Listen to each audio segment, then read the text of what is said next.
Bible Challenge 365, Day 175, Psalm, Chapter 76, to the chief musician on Neginoth, a psalm or song of Asaph. In Judah is God known. His name is great in Israel. In Salem also is his tabernacle, and his dwelling place in Zion.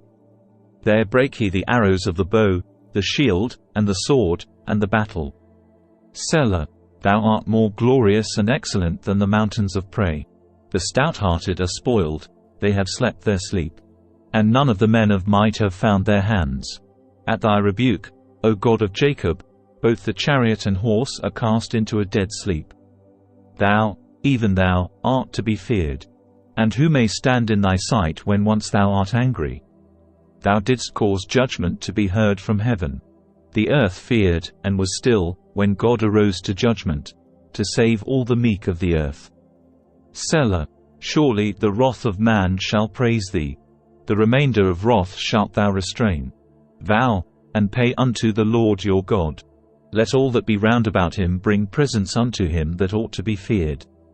He shall cut off the spirit of princes. He is terrible to the kings of the earth. Psalm, Chapter 77. To the chief musician, to Jeduthun, a psalm of Asaph. I cried unto God with my voice, even unto God with my voice. And he gave ear unto me. In the day of my trouble I sought the Lord. My soul ran in the night, and ceased not. My soul refused to be comforted. I remembered God, and was troubled.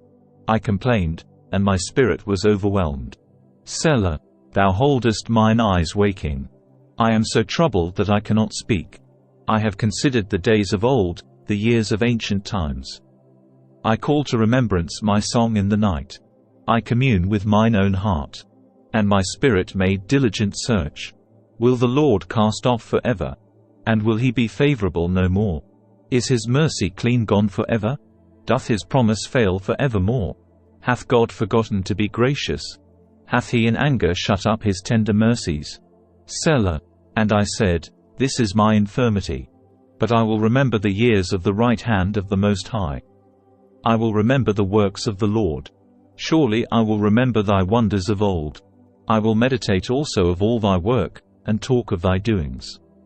Thy way, O God, is in the sanctuary. Who is so great a God as our God? Thou art the God that doest wonders. Thou hast declared thy strength among the people. Thou hast with thine arm redeemed thy people, the sons of Jacob and Joseph. Selah. The waters saw thee, O God, the waters saw thee. They were afraid. The depths also were troubled. The clouds poured out water. The skies sent out a sound. Thine arrows also went abroad. The voice of thy thunder was in the heaven. The lightnings lightened the world. The earth trembled and shook. Thy way is in the sea, and thy path in the great waters, and thy footsteps are not known. Thou leddest thy people like a flock by the hand of Moses and Aaron. Psalm, Chapter 78, Maskil of Asaph. Give ear, O my people, to my law. Incline your ears to the words of my mouth. I will open my mouth in a parable. I will utter dark sayings of old, which we have heard and known, and our fathers have told us. We will not hide them from their children, showing to the generation to come the praises of the Lord, and his strength, and his wonderful works that he hath done. For he established a testimony in Jacob, and appointed a law in Israel, which he commanded our fathers, that they should make them known to their children. That the generation to come might know them, even the children which should be born. Who should arise and declare them to their children? That they might set their hope in God, and not forget the works of God, but keep his commandments. And might not be as their fathers, a stubborn and rebellious generation. A generation that set not their heart aright, and whose spirit was not steadfast with God. The children of Ephraim, being armed, and carrying bows, turned back in the day of battle. They kept not the covenant of God, and refused to walk in his law. And forgat his works, and his wonders that he had showed them. Marvelous things did he in the sight of their fathers, in the land of Egypt, in the field of Zoan. He divided the sea, and caused them to pass through, and he made the waters to stand as an heap. In the daytime also he led them with a cloud, and all the night with a light of fire. He clave the rocks in the wilderness, and gave them drink as out of the great depths. He brought streams also out of the rock, and caused waters to run down like rivers. And they sinned yet more against him by provoking the Most High in the wilderness. And they tempted God in their heart by asking meat for their lust. Yea, they spake against God. They said, Can God furnish a table in the wilderness? Behold, he smote the rock, that the waters gushed out, and the streams overflowed. Can he give bread also? Can he provide flesh for his people? Therefore the Lord heard this, and was wroth. So a fire was kindled against Jacob, and anger also came up against Israel. Because they believed not in God, and trusted not in his salvation. Though he had commanded the clouds from above, and opened the doors of heaven, and had rained down manna upon them to eat, and had given them of the corn of heaven. Man did eat angels' food. He sent them meat to the full. He caused an east wind to blow in the heaven, and by his power he brought in the south wind. He rained flesh also upon them as dust, and feathered fowls like as the sand of the sea. And he let it fall in the midst of their camp, round about their habitations. So they did eat, and were well filled. For he gave them their own desire. They were not estranged from their lust. But while their meat was yet in their mouths, the wrath of God came upon them, and slew the fattest of them, and smote down the chosen men of Israel. For all this they sinned still, and believed not for his wondrous works. Therefore the days did he consume in vanity, and their years in trouble.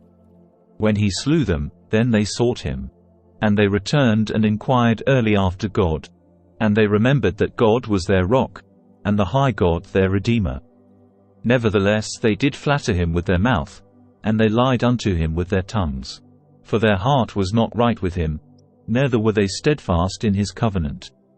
But he, being full of compassion, forgave their iniquity, and destroyed them not. Yea, many a time turned he his anger away, and did not stir up all his wrath. For he remembered that they were but flesh, a wind that passeth away, and cometh not again. How oft did they provoke him in the wilderness, and grieve him in the desert? Yea, they turned back and tempted God, and limited the Holy One of Israel.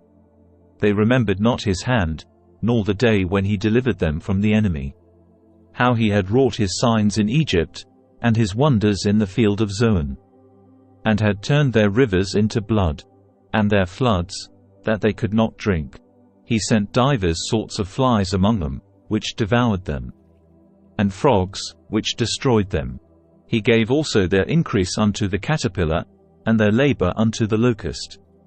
He destroyed their vines with hail, and their sycamore trees with frost. He gave up their cattle also to the hail, and their flocks to hot thunderbolts. He cast upon them the fierceness of his anger, wrath, and indignation, and trouble, by sending evil angels among them. He made a way to his anger. He spared not their soul from death, but gave their life over to the pestilence. And smote all the firstborn in Egypt, the chief of their strength in the tabernacles of Ham. But made his own people to go forth like sheep, and guided them in the wilderness like a flock. And he led them on safely, so that they feared not. But the sea overwhelmed their enemies. And he brought them to the border of his sanctuary, even to this mountain, which his right hand had purchased. He cast out the heathen also before them, and divided them an inheritance by line, and made the tribes of Israel to dwell in their tents. Yet they tempted and provoked the Most High God, and kept not his testimonies. But turned back, and dealt unfaithfully like their fathers. They were turned aside like a deceitful bow. For they provoked him to anger with their high places, and moved him to jealousy with their graven images. When God heard this, he was wroth, and greatly abhorred Israel. So that he forsook the tabernacle of Shiloh, the tent which he placed among men, and delivered his strength into captivity, and his glory into the enemy's hand. He gave his people over also unto the sword, and was wroth with his inheritance. The fire consumed the young men, and their maidens were not given to marriage. Their priests fell by the sword, and their widows made no lamentation. Then the Lord awaked as one out of sleep, and like a mighty man that shouteth by reason of wine. And he smote his enemies in the hinder parts. He put them to a perpetual reproach. Moreover he refused the tabernacle of Joseph, and chose not the tribe of Ephraim, but chose the tribe of Judah, the Mount Zion which he loved. And he built his sanctuary like high palaces, like the earth which he hath established for ever. He chose David also his servant, and took him from the sheepfolds. From following the ewes great with young he brought him to feed Jacob his people, and Israel his inheritance. So he fed them according to the integrity of his heart, and guided them by the skillfulness of his hands. Thank you for joining us on day 175 of our 365-day journey in the Bible Challenge 365 series. We're excited to have you with us as we explore the scriptures together over the course of a year. If you enjoyed today's episode, please don't forget to like, comment and subscribe. Your support keeps this journey going, and we can't wait to share more with you in the coming days. So, let's continue to learn, grow, and be inspired as we delve deeper into the Bible Challenge 365 series together. And stay safe, and stay blessed, and God bless.